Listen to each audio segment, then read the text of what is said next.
이제 집회가 늦게까지 되기 때문에 내일부터 목요일까지 새벽 기도회를 좀 쉽니다. 그래서 오늘 본문을 선택을 할 때 기왕이면 22장을 좀 다 보고 싶었지만 내일 본문까지 제가 좀 연장해서 좀 본문을 좀 준비를 좀 해봤고요. 22장 이 본문이 너무 좋은 본문이에요. 너무 아름다운 본문이어서 22장을 좀 다 보면 좋겠지만 최대한 보는 데까지 보도록 하겠습니다. 오늘 함께 나눌 말씀의 제목은 화가 난 지도자들입니다. 화가 난 지도자들. 이제 이스라엘 땅 분배가 다 끝났어요. 12지파, 레위지파까지 전부 다 이제 분배 다 끝났습니다. 성읍, 목초지 다 나눴어요. 이제 루벤 지파와 갓 지파와 므낫세 반 지파가 돌아가야죠. 그들은 분배받은 땅이 어디냐면 요단 동편입니다. 오늘날의 요르단 땅입니다. 요단 동편으로 이제 돌아가야 합니다. 저들이 가나안 땅에 들어오기 전에 이미 요단 동편 땅을 얻었어요. 요단 동편 땅을 분배를 받았습니다. 하지만 분배받은 땅이 그들의 땅이 되기 위해서는 한 가지 전제가 있는데 이스라엘 백성들과 함께 가나안에 들어가서 다 싸우고 난 다음에 돌아와라. 이게 여호수아의 전제였어요. 그래서 루벤, 갓, 므낫세 반 지파가 여호수아의 말대로 자기들은 이미 땅 분배를 받았지만 들어갑니다. 다른 지파들과 더불어서 같이 들어가서 전쟁을 다 마치고 이 이스라엘의 가나안 땅에 들어가서 가나안 사람들과 싸운 크고 작은 전쟁의 횟수가 30회가 넘습니다. 이 싸움을 다 싸워요. 같이 다 싸우고 이기고 승리하고 다른 형제 지파들이 땅 분배 받는 것까지 다 보고 이제 새 지파가 돌아가는 겁니다. 얼마나 참 의리가 있는 지파입니까? 자기들 땅 분배 받았다고 그냥 안주하는 게 아니라 같이 들어가서 목숨 걸고 싸우고 다른 형제들이 다 분배 받을 때까지 다 지켜보고 그리고 이제 돌아가는 겁니다. 그래서 오늘 여호수아가 이 세 지파를 칭찬을 하는 거예요. 너희는 정말 신실했다. 너희는 정말 우리랑 같이 끝까지 약속을 지켰다. 오늘 여호수아가 그 얘기를 해줍니다. 자, 우리 2절하고 3절인데요. 우리 한번 읽어보도록 하겠습니다. 2절과 3절 시작. 그들에게 이르되 여호와의 종 모세가 너희에게 명령한 것을 너희가 다 지키며 또 내가 너희에게 명령한 모든 일에 너희가 내 말을 순종하여 오늘까지 날이 오래도록 너희가 너희 형제를 떠나지 아니하고 오직 너희 하나님 여호와께서 명령하신 그 책임을 지키도다. 지켰다 이 말입니다. 너희는 너희 형제들에 대한 책임을 다 지켰어. 모세가 너희에게 했던 말도 다 지켰고 내가 너희에게 했던 말도 다 지켰고 형제를 떠나지 아니하였고 끝까지 잘했지. 우리가 관계를 풀려고 할 때 중요한 열쇠 중에 하나가 상대방을 인정해 주는 겁니다. 그 형제가 어떠했는가를 인정해 주는 거예요. 당신들은 정말 수고 많았다고. 당신들은 정말 애 많이 쓰셨다고. 당신들은 정말 신실했다고. 당신들은 끝까지 책임을 다했다고. 당신들은 참 훌륭하다고 인정해 주는 거예요. 그러면 관계가 풀어져요. 여호수아에게서 그걸 배워요. 지난 시간 루벤, 갓, 므낫세 이 반 지파 이 세 지파가 얼마나 신실했는가를 여호수아가 인정해 주는 거잖아요. 모든 지파 앞에서 이 세 지파는 정말 훌륭하다라고 인정해 주는 거예요. 얼마나 이 세 지파가 격려가 되었겠어요. 자기들을 인정해 주니까. 하나가 더 있어요. 이들에게 당부를 합니다. 이제 돌아갈 때 돌아가서 이제 요단 동편 땅으로 돌아가서 어떻게 살아야 되는가? 우리 한마디로 말하면 하나님 잘 믿고 살자 이 얘기합니다. 하나님 잘 믿고 살자. 자, 몇 절이냐면 5절입니다. 5절 같이 한번 읽겠습니다. 시작. 오직 여호와의 종 모세가 너희에게 명령한 명령과 율법을 반드시 행하여 너희의 하나님 여호와를 사랑하고 그의 모든 길로 행하며 그의 계명을 지켜 그에게 친근히 하고 너희 마음 다하고 성품을 다하여 그를 섬길지니라. 한마디로 말하면 하나님 잘 섬기자. 하나님 잘 믿자. 요단 동편으로 가도 우리 변함없이 하나님 신실하게 따라가자. 여러분, 두 사람이 같이 가려면 가치가 같아야 돼요. 가치가 같아야 같이 갈 수가 있어요. 이 가치는 일종의 방향이거든요. 남편의 가치와 아내의 가치가 다르면 이게 같이 못 갑니다. 그래서 성경은 믿지 않는 자와 짐을 같이 지는 게 쉽지 않다라고 말씀하시는 겁니다. 왜냐하면 믿지 않는 자의 가치와 믿는 자의 가치가 달라버리기 때문에 그래요. 어느 정도로 이렇게 같이 가다가 결정적인 십자가에서 크로스가 와버립니다. 결국은 안 맞아요.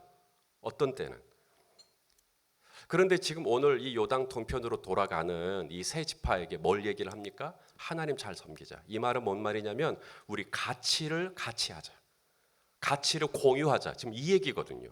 하나님 말씀 잘 섬기고 하나님이 뭐라 하면 그대로 순종하고 하나님 정말 마음을 다해서 성품사에 사랑하고 하나님 잘 섬기. 이게 가치가 같아야 같이 가니까. 당부를 합니다. 그다음 세 번째, 이 여호수아가 이 세 지파에게 이제 돌려보내는데 그냥 빈손으로 말로만 입술로만 혀로만 참 수고했다 잘 가라 빠빠 이게 아니라 그 손에 뭘 쥐어줘요. 탈취물을 쥐어줍니다. 빈손으로 돌아가지 않게 합니다. 그동안 너희를 기다렸던 형제들, 너희의 생사를 알지 못해서 끙끙거리고 있는 너희의 가족들, 친구들, 이웃들에게 돌아갈 때 뭐라도 들고 가야죠. 그래서 탈취물을 쫙 쥐어줍니다. 이 보상이 주어져요. 보상이 주어져요. 너무 아름다운 장면입니다. 자, 8절 말씀이죠. 우리 한번 읽어보겠습니다. 8절 시작. 말하여 이르되 너희는 많은 재산과 심이 많은 가축과 은과 금과 구리와 쇠와 심이 많은 의복을 가지고 너희의 장막으로 돌아가서 너희의 원수들에게서 탈취한 것을 너희의 형제와 나눌지니라 하매. 저도 지도자로서 이 부분에 있어서 더 센스가 있었으면 좋겠어요. 이 여호수아와 같은 센스. 뭐냐면 형제를 인정해주고 알아주는 거예요. 우리 성도님들이 얼마나 애쓰는지 알아주는 거예요. 우리 성도님들이 구석구석에서 얼마나 이 교회를 위하여 수고하는지를 알아주는 거. 우리 장로님들이 얼마나 애쓰시는지, 우리 권사님들이 얼마나 애쓰셨는지, 우리 성도님들 한 분 한 분이 주일이면 얼마나 고생하시는지를 제가 더 섬세하게 알아차리는 거예요. 그래서 오늘 여호수아처럼 정말 당신들은 책임을 다했다. 당신들은 너무 신실했다. 라고 인정해주고 알아줄 때 사람의 마음이 녹아요. 거기서. 아, 나를 알아주는구나. 나를 이해해주는구나. 그게 리더십이거든요. 그런 섬세한 감각이 좀 있었으면 좋겠어요. 아내가 남편을 인정해주는 거. 당신 정말 고생 많다. 당신 정말 애쓴다. 그런데 그냥 자기만 바라보고 있으면 그 관계는 풀어지질 못합니다. 상대방을 인정해 줄 줄 알아야 돼요. 당신 정말 애쓰는 거 내가 안다. 당신 너무 고생 많은 거 내가 안다. 서로 관계가 풀어지려고 할 때 가장 중요한 열쇠 중에 하나가 상대방을 인정해 주는 겁니다. 두 번째가 가치를 공유하는 거죠. 그래서 제가 지도자니까 리더십이니까 제가 해야 할 일이 뭐냐면 이 공동체의 방향을 이끌어가는 거예요. 이 공동체는 하나님을 사랑하고 하나님께 순종하고 하나님을 따라가는 것에 이 한 가지 가치. 그래서 이 가치가 같아야 같이 가는 거예요. 제가 이번에 이제 공항으로 가려고 하다 보니까 공항으로 버스로도 갈 수 있지만 기차로 가면 좀 빠르더라고요. 송정역에서 광명역까지 갔다가 광명역에서 리무진을 타고 공항으로 가면 2시간 반, 3시간이면 공항까지 가더라고요. 그래서 이번에 그렇게 많이 이용을 했더랬는데요.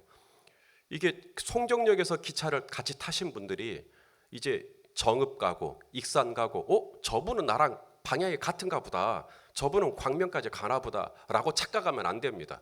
그분들은 논산에서 내릴 수 있고요. 천안에서 내릴 수도 있는 거예요. 가치라는 게 뭐냐면 끝까지 방향이 같은 거예요. 이게 방향이 결정적으로 달라져 버립니다. 이 교회는 이렇게 한대 저렇게 한대 어느 순간에는 이렇게 마음이 갔다가도 방향이 달라진다고 생각되어지면 어쩔 수 없어요. 내려야 됩니다. 그래서 정말 이 리더십으로서 고민을 할 수밖에 없는 건 이 공동체를 정말 바른 방향으로 하나님의 말씀과 또 하나님의 뜻과 또 성령의 인도하심을 따라서 끝까지 인도해내는 이 여호수아와 같은 이 지도력이 참 필요하구나. 마지막에 무엇입니까? 보상해 주는 거예요.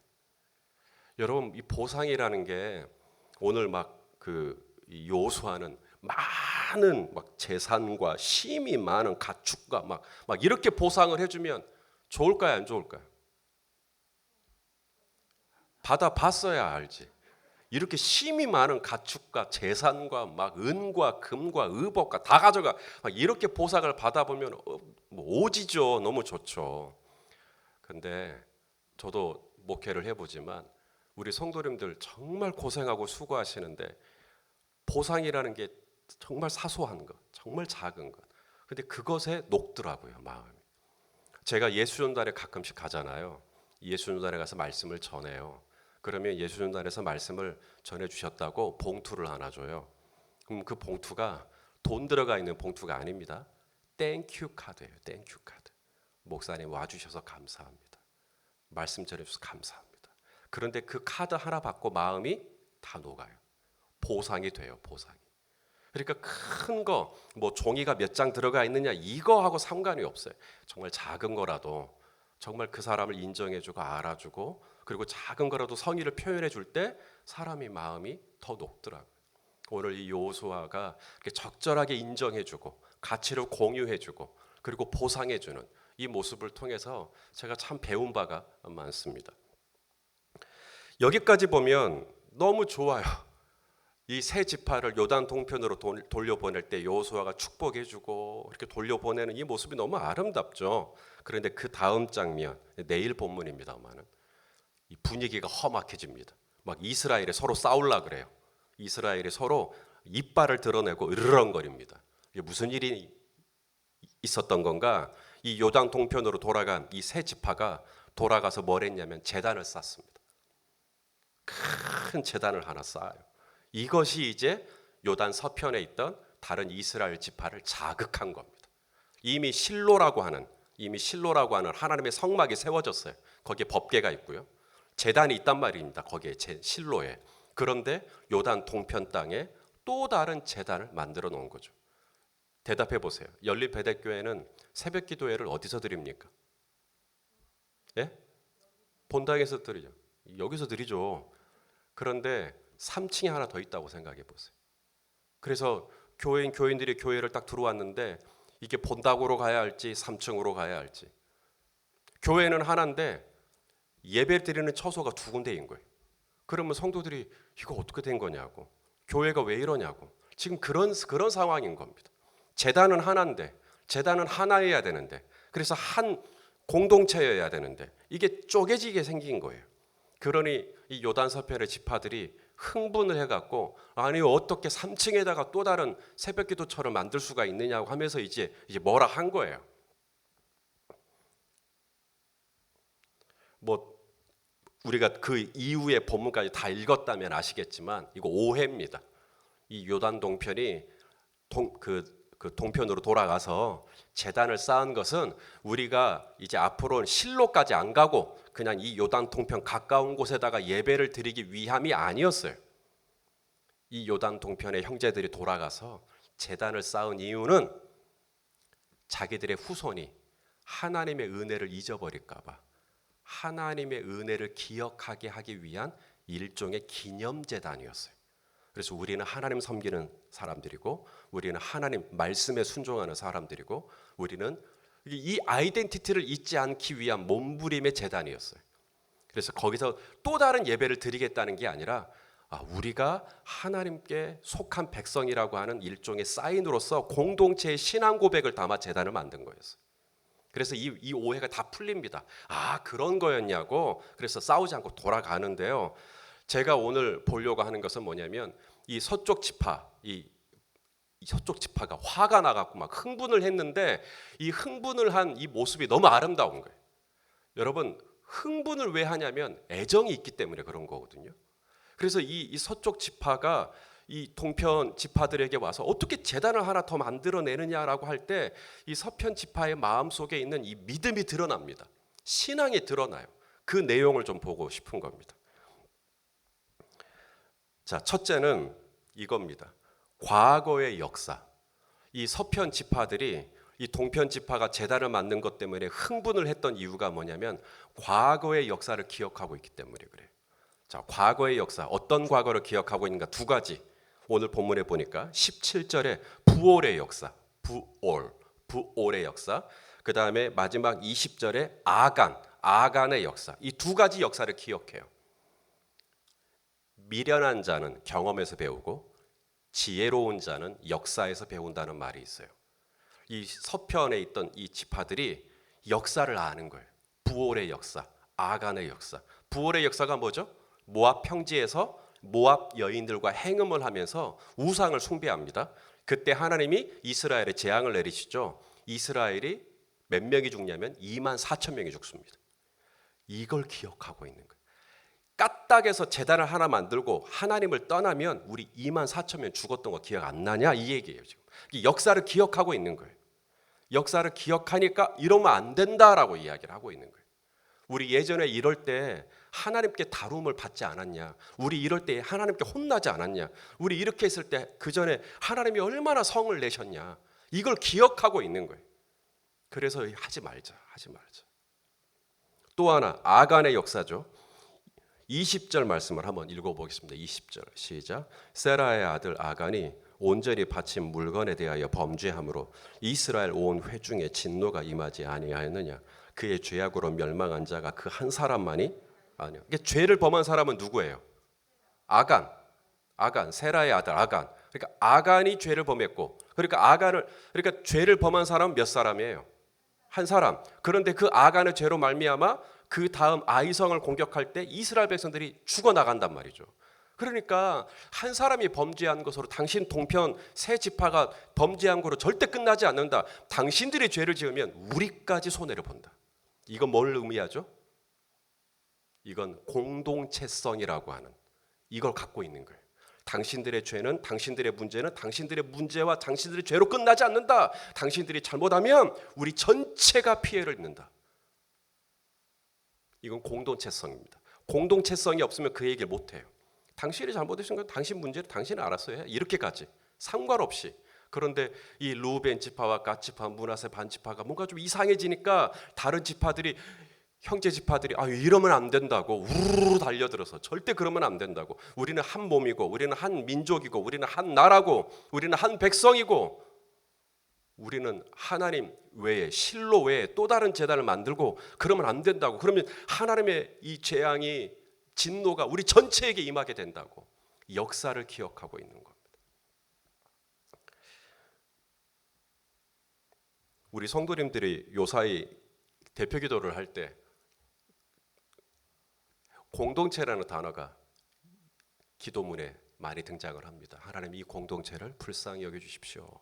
하나님 우리 교회가 이런 공동체가 되게 해주십시오. 참 공동체라는 단어가 나올 때마다 참 마음이 따뜻해집니다. 그런데 여러분 공동체라는 말이 그냥 주일날 한번 교회 같이 모이고 주일날에 그냥 여기서 그냥 같이 찬양하고 그러니까 우리는 같은 공동체다. 공동체는 그런 뜻은 아닙니다. 공동체가 되려면 이 마인드가 필요합니다. 형제의 연약함, 형제의 잘못을 나의 잘못처럼 아는 거예요. 그러면 어떻게 되는지 아세요? 그 형제가 없는 데서 흉 안 봐요. 같은 내 형제니까, 내 민족이니까. 교회의 연약함, 공동체의 연약함을 내 문제로 인식하고 아파해요. 그게 진짜 공동체성이에요. 그냥 같은 장소에 같이 예배드린다고 공동체가 아니고 오늘 이 루벤 지파와 갓 지파, 므낫세 반 지파가 연약한 모습, 힘든 모습, 뭔가 문제 있는 모습을 보이니까 다른 9개 지파가 다 아파하잖아. 그러지 말자고. 우리 그러면 안 된다고. 그게 진정한 공동체죠. 자, 이제 마지막으로 이 요단 서편의 지파들이 왜 그렇게 화를 내는가? 여기서 우리가 또 하나 보려고 하는 것은 뭐냐면 이 요단 이 동편의 지파들에게 이 서편의 지도자들이 제시한 제안이 너무 아름다워요. 이 요단 동편은 이제 문제를 인식했단 말이에요. 제단을 하나 만들었다. 그리고 이 서편의 지파들이 고민을 하는 겁니다. 왜 우리 루벤 형제가, 왜 우리 갓 형제가, 왜 우리 므낫세 반 지파 형제들이 왜 제단을 쌓았을까? 왜 우리 박 집사님이 그랬을까? 왜 우리 김 집사님이 그랬을까? 고민을 하는 거예요. 그리고는 생각한 게 뭐냐면 우리 박 집사님이 여기 교회까지 올 때 너무 거리가 멀어. 우리 루벤, 갓, 므낫세 반 지파가 요단강을 건너야 되거든요. 동편에 있다, 모압 땅에 있다 보니까 거리가 멀구나. 실로까지 오는데 거리가 멀구나. 그래서 제단을 하나 만들었던 거구나라고 이해를 해주는 겁니다. 여기서. 그래서 그렇게 접근을 합니다. 형제님, 혹시 거리가 멀어서 문제입니까? 실로까지 성막에 있는 여기까지 오기가 너무 멋입니까? 그 다음에 뭐라고 제안을 하냐면 멀면 요단 동편 땅 다 정리하고 요단강 건너서 우리에게 오십시오. 우리 땅 줄게요. 우리 성읍, 우리 목처지 같이 공유합시다. 이게 공동체예요. 이렇게 얘기를 합니다. 자, 오늘 본문 19절이거든요. 너무 아름다운 본문이에요. 저는 이 본문 묵상할 때 여기서 엄청 뜨거웠어요. 19절 읽어보겠습니다. 시작. 그런데 너희의 소유주가 만일 깨끗지 아니하거든 여호와의 성막에 있는 여호와의 소유주로 건너와 우리 중에서 소유주를 나누어 가질 것이니라. 오직 우리 하나님 여호와의 제단 외에 다른 제단을 쌓음으로 여호와를 거역하지 말며 우리에게도 거역하지 말라. 그럼 요단 서편에 있는 지파들은 땅이 되게 넉넉한가 봐요. 그죠? 여러분 기억하시죠? 땅 분배할 때 지파가 나오고 제비를 뽑고, 그렇죠? 근데 이 제비를 뽑을 때 가족 수대로 뽑았어요.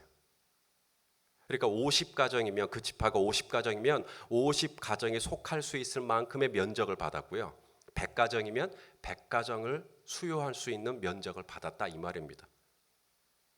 그러니까 요단 서편에 있는 지파들도 자기들이 살 만큼의 땅을 갖고 있는 거예요. 그런데 요단 동편의 지파들에게 뭐라 그랬다고요? 그래도 오라고. 우리 거 주겠다고.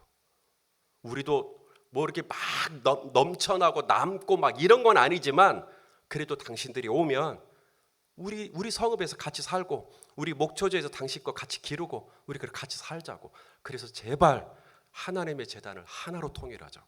하나님의 교회가 하나가 되게 하자고. 이렇게 얘기를 좀 하는 겁니다. 사랑하시는 성도 여러분, 이스라엘 백성들이 화를 내는데 이 화를 내는 이 자체만 보고 어찌 그런다냐, 신앙이 없게, 이게 아니라 그 화를 내는 그 내면에 들어가 보니까 믿음이 있어요. 믿음. 그 믿음이 있기 때문에 그러는 거예요. 어떤 믿음이요? 하나님을 경외하는 믿음. 하나님을 경외한다는 것은 죄악을 미워하는 것이라, 악을 미워하는 게 하나님 경외하는 거예요. 그래서 부올의 역사, 아간의 역사를 얘기하면서 절대 그러지 말자고. 형제의 문제를 내 문제로 인식하고 적극적으로 그 문제를 대처해 나가는 이 아름다운 모습. 그리고 그것을 문제를 지적만 하는 게 아니라 그 문제를 풀어내기 위하여 기꺼이 손해까지 감수하려는, 희생하려는 모습. 나중에 요단 동편의 형제들이 허허하고 웃죠. 저희가 제단 쌓는 것 보고 그렇게 생각하셨어요? 이거 그런 제단 아니에요. 얼마나 아름답게 마무리가 되고 서로 다시 기분 좋게 헤어지고, 이게 여호수아의 마지막의 모습들입니다. 사랑하시는 성도 여러분, 이 교회가 완벽하면 얼마나 완벽하겠고, 저 손희선 목사가 완벽하면 얼마나 완벽하겠고, 뭐 안시골에서 돌아왔다고는 하지만 여전히 비실비실거리고 허술하고 문제 많고. 그런데 여러분, 사람은 다 나를 만족시켜 줄 수 없거든요. 그럴 때 내가 어떻게 반응할 것이냐. 같은 공동체로, 같은 가족으로, 같은 권속으로, 같은 몸으로 우리가 함께 그 문제를 내 문제로 끌어안고 같이 하나님 앞에 아파하면서 적극적으로 우리가 이 문제를, 형제를 사랑하는 마음으로 해나갈 때 이 공동체의 문제들이 아름답게 세워질 수 있다라고 오늘 우리가 이 본문을 통해서 배울 수 있다고 생각합니다. 아무쪼록 우리 안에 정말 하나님께서 사랑하는, 하나님을 기뻐하는, 또 하나님의 말씀에 순종하고자 하는 이 가치가 공유되면서 서로를 인정해주고 또 서로 적절하게 또 보상도 해주면서 아름다운 하나 되는 몸을 이루어가는 우리 모두가 될 수 있기를 예수님의 이름으로 축원합니다.